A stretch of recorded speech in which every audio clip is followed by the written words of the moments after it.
So today I'm going to teach you guys a very simple money hack that is going to help you save a lot of money and cut back on those things that you buy on impulse that you really don't need, and after you buy them, you really don't even use them. Now this is something that we actually did a lot when we were kids, and it's most similar to our Christmas list. So I don't know if you guys can relate to this, but when I was a kid, I would start my Christmas list back in the summer, and I would write down all of the different things that I wanted for Christmas. But by the time Christmas came around, I would whittle that list down because a lot of the things that I actually wanted back in the summer, I no longer wanted come Christmas time. Now, this is actually exactly what you guys are going to do in a way. And it's interesting because it's something we did as kids, but as adults, a lot of people will go out there and buy whatever they want at that time, and then later on they realize they never actually wanted that item, or it didn't do what they thought it would. So this is very similar to that Christmas list when you were a kid, where you're narrowing things down and opting out of certain items after a period of time.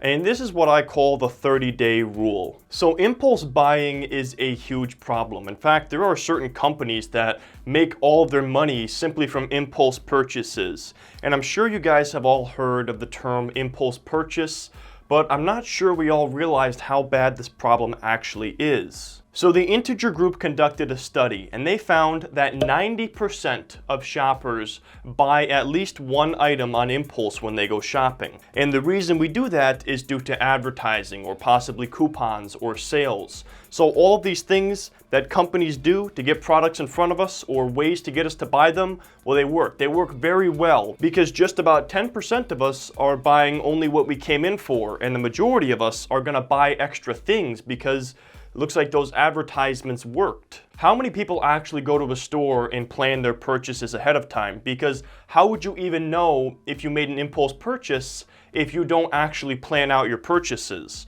So if you're not already planning out your purchases, you don't even know whether or not you're making an impulse buy because you have no plan. You have no list when you go to that store. So I was curious, how many people actually make a list when they go to a store? So Rand Corporation did a study of low-income consumers.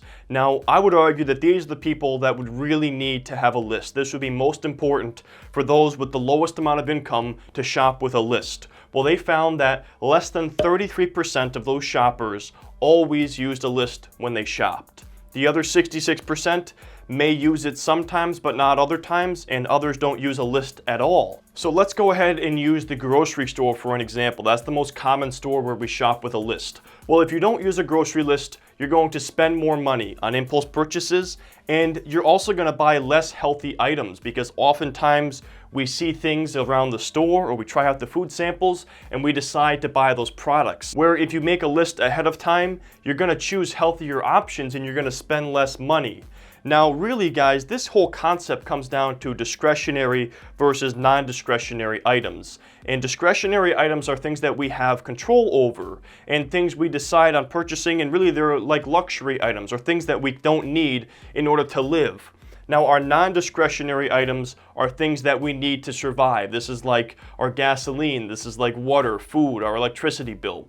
What you want to do is list out all of your non-discretionary shopping items, so the food you're going to buy, and the things that you're going to buy at the store. But any discretionary spending items, start making that Christmas list for yourself. So what I want you to do is start a list and write that item down and write today's date. And give yourself 30 days to think about the decision. Decide whether or not you actually want that item. And if the 30 days go by and you still decide, yes, I want to buy this item, then go ahead and buy it. So by giving yourself 30 days to consider whether or not you want to make a purchase, you are taking the impulse buy out of the equation, and as a result, you're going to save a lot of money. So this is known as the 30-day rule, and if you guys are looking to cut down on your expenses, I highly recommend following this strategy. But anyways, guys, that's all I got for this video. If you guys enjoyed it, please drop a like. And if you are new to my channel, please consider subscribing to be notified of future uploads. And if you guys are following this rule or some variation of it, please let me know in the comments section below. But I thank you for watching this video, and I hope you have a great rest of your day.